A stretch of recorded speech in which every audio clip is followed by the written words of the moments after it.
Mr. Marston, I've been hearing about your plans. Have you, Miss McFarland? Yes, from Lee Johnson, to settle here and build a life for yourself. I'm afraid those aren't my plans. See, I already have a life. Well, I had one, and I'm trying to reclaim it. Or maybe what you could say is I had two, and I'm trying to end one of them so the other can survive. You do so love to talk in riddles, Mr. Marston. Do you do that, I wonder, as a substitute for having anything interesting to say? Probably, Miss McFarland. Oh, call me Bonnie, you fool. Call me Bonnie. Miss McFarland, I'm married. I have a son. I had a daughter, but she died. Years before that, I rode in a gang. We robbed banks, trains, held people ransom. We killed people we didn't like. Bill Williamson was in that gang. Now, if I don't capture my former brother in arms, great harm will befall my family. Now, I don't suppose any of this is very interesting to you, but I hope it explains why I wasn't so eager to talk about it. No, I do understand. I had no idea. You poor man. Even in this new country, memories don't really fade. My father was an illiterate Scot born on the boat into New York. He never saw his homeland, but to hear him talk about it, you'd imagine he only ever ate haggis and wore a kilt. And he hated the English for what they had done to his great-grandparents that he'd never met. People don't forget. Nothing gets forgiven. That's true, especially when it comes to money. And you know, even now, after all his labors, my father's debts are still terrible. I worry every day about us losing the ranch. It would kill him. My father died when I was 8 years old.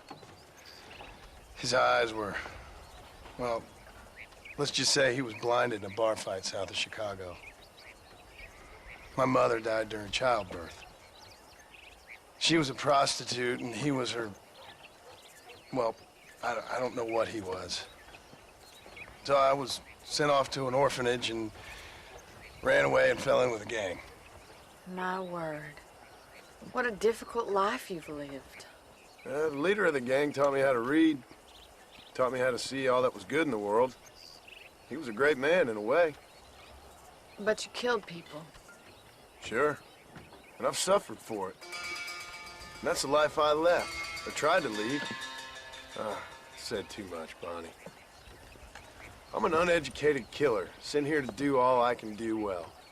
Kill a man in cold blood so that another man may do his part to cut crime in an area, and a rich man can be elected governor on the back of these promises. Civilization is a truly beautiful thing, Mr. Marston. Listen, can you help me? Well, I can try. What do you need, money? No, nothing so complicated. I need an extra hand to take out the herd to pasture. Sure. Point me in the right direction.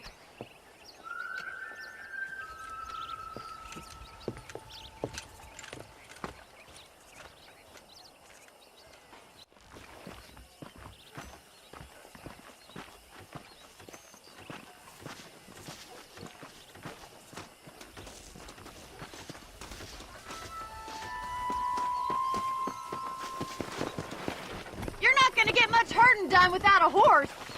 Right. Are you ready to learn how to herd some cows?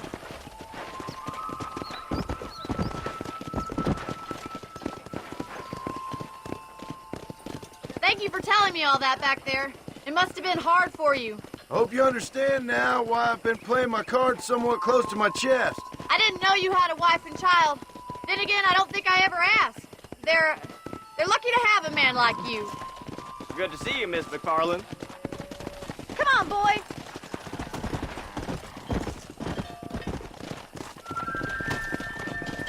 Whoa. Come on. He's got it. Keep on moving. That's it. Hey. Drive us down the road, Mr. Marston. Whoa there. Look at the cowboy. Take the landlord in.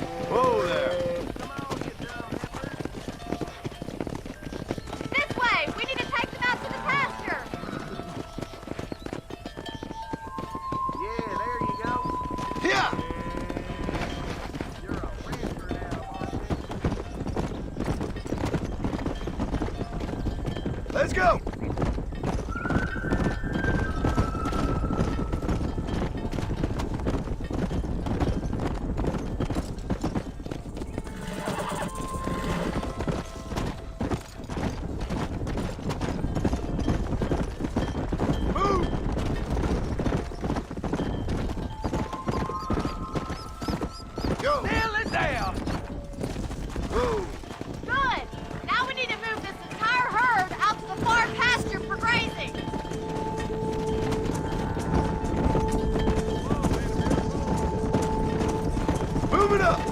Keep sweeping behind them. That way they'll stay together. Barney's gonna love this.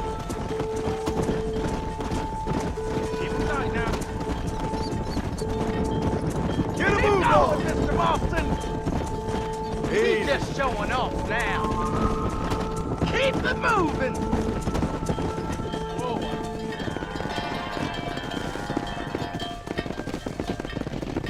You're not bad with the herd. Ranching might be your true calling, Mr. Marston. Either that or you were a cow in a past life. Thank you, Miss McFarland. I'll see you later. I have work to do back at the ranch.